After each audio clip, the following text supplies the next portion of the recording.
Ante los trabajos de demolición de varios de los edificios afectados tras el sismo del martes 19 de septiembre, lo que se busca, o por lo menos lo que buscan algunos de los vecinos afectados, es recuperar algunas de sus pertenencias. Y así es como se organizan. Este fue el hogar de Jorge Esquinca, por 31 años.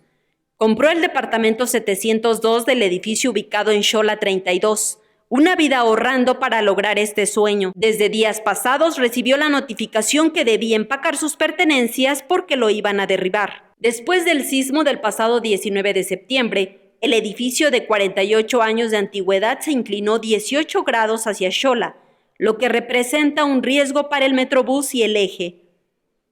Ya comenzaron a desalojarlo, pero los dueños de los departamentos aseguran que no han recibido ningún peritaje sobre el inmueble. Primero que nos llegue la notificación por escrito de qué se va a hacer, porque pues según ya nos dijeron que se va a destruir el edificio, pero todavía no nos llega un documento en qué se basan, ¿sí? Porque nos dicen que está mal el edificio, tienen que tener algún documento, tener un escaneo, un peritaje amplio.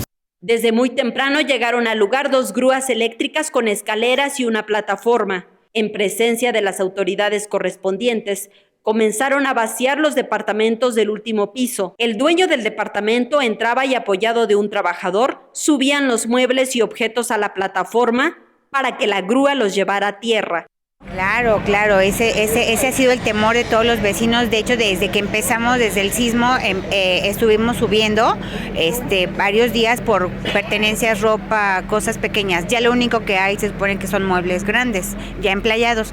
Sí tenemos miedo, tenemos esa situación de que cuando subamos, pues, porque ya con la maniobra, el peso de la grúa, claro que es peligroso.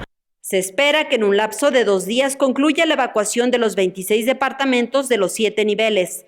Después, se repetirá la misma operación con otros 2 edificios aledaños a la calle Galicia. En las imágenes, Andrés Brito, Saray Mariscal, 21 Noticias.